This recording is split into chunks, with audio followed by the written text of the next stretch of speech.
Bonjour à tous et à toutes et bienvenue dans cet épisode du podcast Pourquoi tu lis. Je suis Célie Adamzik, je suis accompagnante en bibliothérapie et aujourd'hui j'avais envie de vous parler de comment ça se passe concrètement un accompagnement bibliothérapie avec moi. Parce que déjà la bibliothérapie c'est quelque chose de nouveau, on ne connaît pas très bien, souvent les gens ne voient pas très bien à quoi ça peut servir concrètement dans leur vie.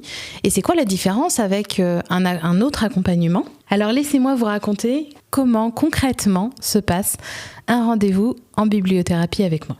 Pour commencer, j'aimerais vous dire que j'ai deux manières de faire des rendez-vous d'accompagnement en bibliothérapie. Soit je prends les gens en rendez-vous en visio, donc j'ai 3 jours par semaine qui sont ouverts pour ça, le lundi, mardi et le jeudi.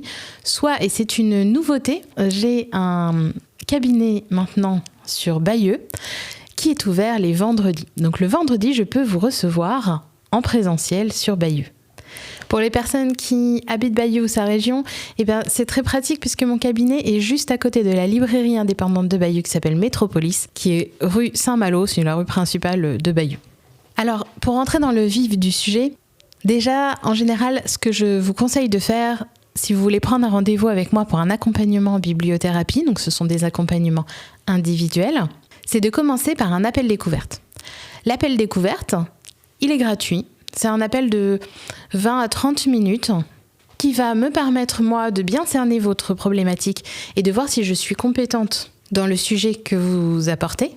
Et ça va vous permettre, à vous, de voir si moi, je suis la bonne personne pour vous accompagner. Parce que la réussite d'un bon accompagnement, c'est avant tout un bon lien entre la personne qui vient et l'accompagnant. Cet appel découverte, il va nous permettre de faire connaissance et d'être sûr que vous êtes à la bonne place et que moi je suis bien en mesure de vous accompagner sur le sujet que vous avez. Pour prendre rendez-vous pour cet appel découverte, c'est assez simple. Soit vous allez sur mon site internet celia.fr, soit vous m'envoyez un mail sur celie.octopuscreatio@gmail.com. Ou alors, encore plus simple, sur Instagram, j'accepte les prises de rendez-vous en message privé. Donc surtout, n'hésitez pas. Et puis même si vous voulez bavarder un petit peu avec moi en message privé, ce sera avec un grand plaisir. Si toutefois, vous ne voyez pas l'intérêt de prendre un appel découverte avec moi, que vous êtes déjà convaincu, vous avez écouté tout ce podcast et vous êtes sûr que effectivement votre problématique rentre dans la thématique que moi j'aborde en rendez-vous, vous pouvez prendre rendez-vous directement, donc par les mêmes biais. Donc une fois qu'on a pris un rendez-vous ensemble, il y a 2 solutions, donc soit en visio, soit en présentiel. Et au niveau du déroulé, ça va se passer sensiblement de la même manière. La seule différence, c'est que il est probable qu'en présentiel, je vous offre une boisson chaude parce que j'aime bien boire une tasse de thé ou de café ou même un verre d'eau pendant qu'on est en train de discuter. En visio, évidemment, vous n'êtes pas là avec moi, donc je ne peux pas vous proposer de boisson. Mais le cœur y est, sachez-le. Notre rendez-vous va commencer comme quand on rencontre quelqu'un pour la première fois. C'est-à-dire qu'on va avoir un dialogue ensemble pour que moi je puisse me présenter, que je vous explique quel est mon parcours, comment je travaille, et puis là vous allez capter un petit peu la personne que je suis, est-ce que le feeling passe, et puis je vais vous poser tout un tas de questions sur votre problématique, pourquoi est-ce que vous venez me voir, sur le contexte qui vous a amené ici aujourd'hui, comment vous m'avez connu, et puis quel est votre contexte de vie aussi. La question que je vais probablement vous poser à ce moment-là, c'est pourquoi est-ce que cette problématique est un problème pour vous ? Pourquoi est-ce que le sujet pour lequel vous venez me voir mérite qu'on s'y penche et qu'on s'y intéresse ? C'est quoi ce qui vous embête dans ce sujet ? Ensuite, je vais vous poser des questions qui vont peut-être vous paraître un peu étranges, mais qui pour moi vont être absolument fondamentales dans l'accompagnement. Je vais vous demander si vous lisez beaucoup, à quel rythme, si vous avez un budget livre à louer chaque mois. Je vais vous demander si vous écrivez, si vous avez une routine d'écriture, si vous écrivez dans un journal intime, si vous écrivez pour pouvoir passer des messages à d'autres personnes dans le futur. Donc ça peut être de l'écriture, par exemple pour vos enfants, à destination de vos enfants, de vos petits-enfants, ou si vous écrivez peut-être de la fiction. Je vais vous demander si vous avez envie de lire plus ou d'écrire plus. En fait, tous ces sujets-là, moi, ils vont me permettre de voir quels outils est-ce que je vais pouvoir avoir en possession pour vous aider à résoudre votre problématique.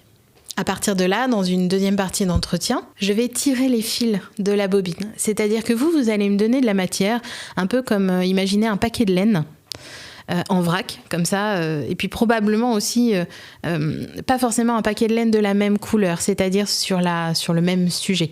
Il va y avoir un paquet de laine avec plein de couleurs différentes que vous allez poser en vrac là sur une table en face de moi, si vous voulez qu'on file la métaphore. Et moi, je vais prendre les différents fils que je vais pouvoir voir, là, les commencements de pelote, et puis je vais dérouler. Et puis on va dérouler ensemble.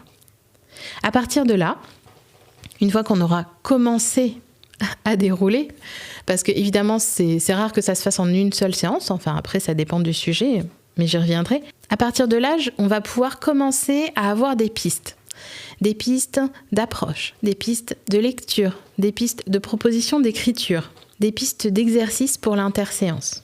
Et puis une fois qu'on aura bien discuté, on arrivera déjà à la conclusion de cet entretien, de cette séance.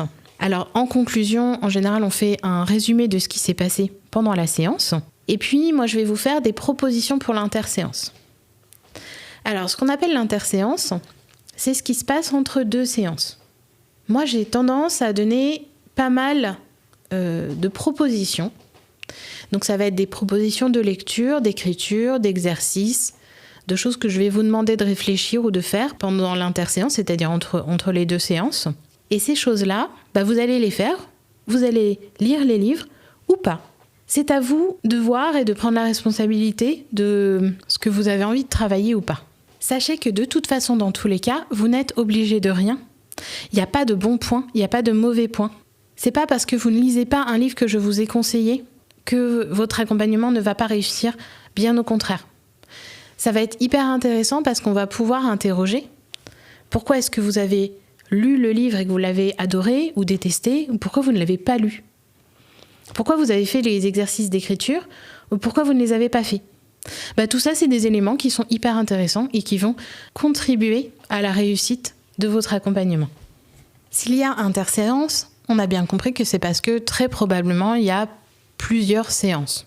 Alors, c'est tout à fait possible d'avoir un accompagnement bibliothérapie sur une seule séance, parce que des fois, le sujet, en fait, ne nécessite pas plusieurs séances.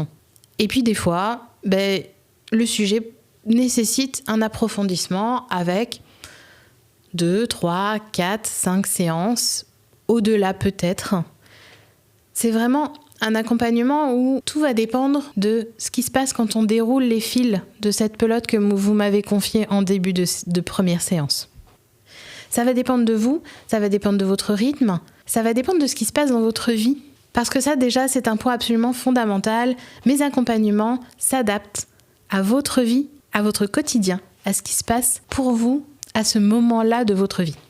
Alors maintenant que je vous ai décrit, grosso modo, comment se passait la première séance, puis les interséances, pour les séances suivantes, ça va être le même schéma, c'est-à-dire qu'on va commencer la séance par faire un petit bilan de ce qui s'est passé à l'interséance. On va discuter de comment s'est passée votre semaine, vos 15 jours, votre mois. Est-ce que vous avez réussi à faire les exercices, à lire les livres et pourquoi ? Et puis ensuite, on va continuer, on va reprendre notre fil de pelote, là, nos fils de pelote, puis on va continuer à essayer de les dérouler, puis de les remettre bien en place, ou à recréer une petite pelote plus structurée, si vous voulez. Et puis, la conclusion arrivera avec de nouveau des exercices, des livres à lire pour l'interséance, et puis voilà. Et puis comme ça jusqu'à ce que, à un moment donné, soit le problème a trouvé une résolution, soit vous ou moi émettons la possibilité d'arrêter l'accompagnement. Alors pour l'arrêt de l'accompagnement, j'y reviendrai probablement dans un autre podcast parce qu'il y a beaucoup de choses à en dire. Mais il y a beaucoup de raisons qui peuvent faire que même si le problème n'est pas résolu, l'accompagnement s'arrête. Et notamment, une des raisons principales, ça peut être parce qu'on arrive au bout des compétences de la bibliothérapie et que moi, je vous réoriente vers un professionnel de santé qui va savoir mieux que moi régler ce problème-là en particulier. Maintenant qu'on a bien décortiqué tout ce qui se passait en séance, dans quel cas est-ce que vous pouvez venir me voir pour un accompagnement en bibliothérapie ? Alors la bibliothérapie, ça a énormément de bienfaits. Déjà, les bienfaits de la lecture sont quand même de plus en plus connus, c'est-à-dire ça permet d'améliorer l'empathie, de créer du lien, ça permet de se détendre, de favoriser l'endormissement, de mieux se comprendre, etc. Mais alors à partir de là, dans quel cas est-ce que vous pouvez venir me voir, c'est-à-dire pour quelle problématique ? Alors, il y a plein de choses qu'on peut aborder en bibliothérapie. Ça peut être à un moment de votre vie, vous avez un changement qui peut... Alors ça peut être d'ordre professionnel ou personnel. Ça peut être un changement voulu. Par exemple, un changement de carrière. Ça peut être un déménagement, une séparation, l'arrivée d'un enfant. Mais ça peut être aussi un changement subi, un licenciement par exemple. Vous pouvez également venir me consulter en cas de deuil. Vous avez perdu un être cher et vous aimeriez que votre deuil se passe le mieux possible, dans le sens où de toute façon, le deuil, on est bien d'accord que c'est surtout du temps. Mais au-delà du temps, il y a beaucoup de choses que la bibliothérapie peut vous apporter. Ça peut vous apporter de l'empathie, ça peut vous apporter le fait de vous sentir moins seul dans l'épreuve que vous êtes en train de traverser. Le fait même de lire, c'est un temps suspendu qui peut vraiment être propice à la résolution du deuil. Par rapport à la question du deuil, je dirais que la bibliothérapie, ça peut soutenir et accompagner la résolution d'un deuil normal. Mais on peut aussi aborder des choses moins dramatiques en bibliothérapie, comme par exemple, vous avez envie d'avancer sur un point précis de votre vie. Vous ressentez qu'il y a des blocages et vous avez besoin d'un accompagnement pour passer ces blocages. Alors ça peut être extrêmement rapide au niveau du nombre de séances. Dans la même veine, ça peut être aussi parce que vous avez un projet qui vous tient à cœur, que vous avez vraiment très envie de réaliser, mais vous sentez que vous n'arrivez pas à vous y mettre, vous avez du mal à trouver une organisation qui vous convienne, vous avez du mal à avancer sur ce projet. Eh bien, la bibliothérapie, ça peut vraiment vous aider à réaliser ce projet qui vous tient à cœur. Ça peut vous aider aussi à lire plus. Ça peut vous aider à avoir une routine d'écriture qui vous convienne. Des fois, vous avez envie d'écrire, juste vous savez pas quoi écrire, vous ne savez pas pourquoi écrire, vous ne savez pas à quelle fréquence écrire. Quelle est la chose qui vous convient le mieux ? Quelle est la méthode qui va vous convenir à vous ? Eh bien, on travaille ça en bibliothérapie.